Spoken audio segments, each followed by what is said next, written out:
श्रीपादराजम शरणम प्रपद्ये.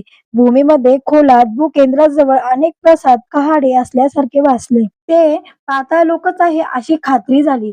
स्थूलात पाहणाऱ्याला स्थूल रूप पदार्थच दिसतात. माझ्यासारख्या सूक्ष्मरूपधारित शरीराला सूक्ष्मरूप असलेले लोकच दिसले.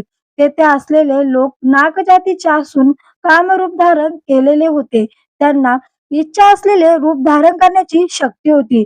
त्यांना साधारणतः नागरूपातच संचार करणे आवडते. तेथे मी अनेक महासर्पांना पाहिले. काही सर्पांना हजारो फणे होती. फण्यावर मणी असून त्या मण्यातून दिव्य तेज प्रसारित होत होते. अन्य नाग योग मुद्रेत असल्यासारखे फणे उचलून मौन मुद्रेत होते. आश्चर्य असे की त्यातच एक महासर्प होता. त्या सर्पाला 1000 फणे होती. त्या महासर्पावर श्रीपाद श्रीवल्लभ श्री महाविष्णूंसारखे शयन करीत होते. तेथे असलेले महासर्प वेदगान करीत होते. चिदानंद स्वरूपाने स्वामी ते गायन ऐकत होते. माझ्या बाजूला असलेल्या एका महासर्पाने श्री दत्तप्रभूंचा महिमा सांगण्यास सुरुवात केली. श्री दत्तात्रयांचा महामहिमा.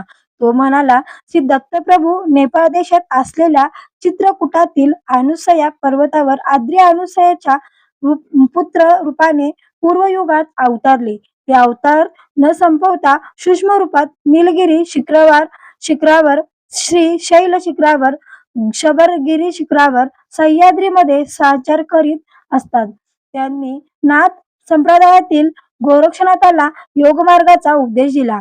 ज्ञानेश्वर नावाच्या योग्याला खेचरी मुद्रेत बसलेल्या निरांकार योग रूपात दर्शन दिले. श्री दत्तप्रभू देशकाळाहून अतीत आहेत. श्री प्रभूंच्या सानिध्यात आम्हाला भूत, भविष्य, वर्तमान हे वेगवेगळे दिसत नाहीत. सगळे नित्य वर्तमानातच असते.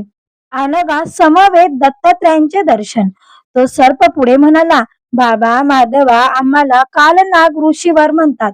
श्री दत्तात्रयांनी हजारो वर्ष राज्याचे परिपालन केल्यानंतर त्यांनी त्यांच्या रूपात गुप्त ठेवण्याचा विचार केला. ते काही वर्ष नदीमध्येच अदृश्य राहिले.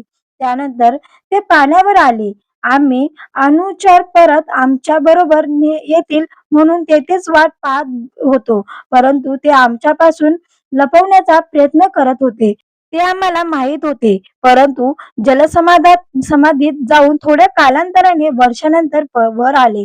यावेळेस मात्र त्यांच्या हातात मधुपात्र होते. दुसऱ्या हातात 16 वर्षांची सुंदर कन्या होती.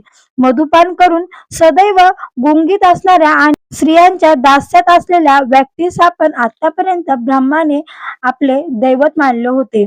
या विचाराने आम्ही तेथून परतलो. त्याच वेळी ते दोघेही अदृश्य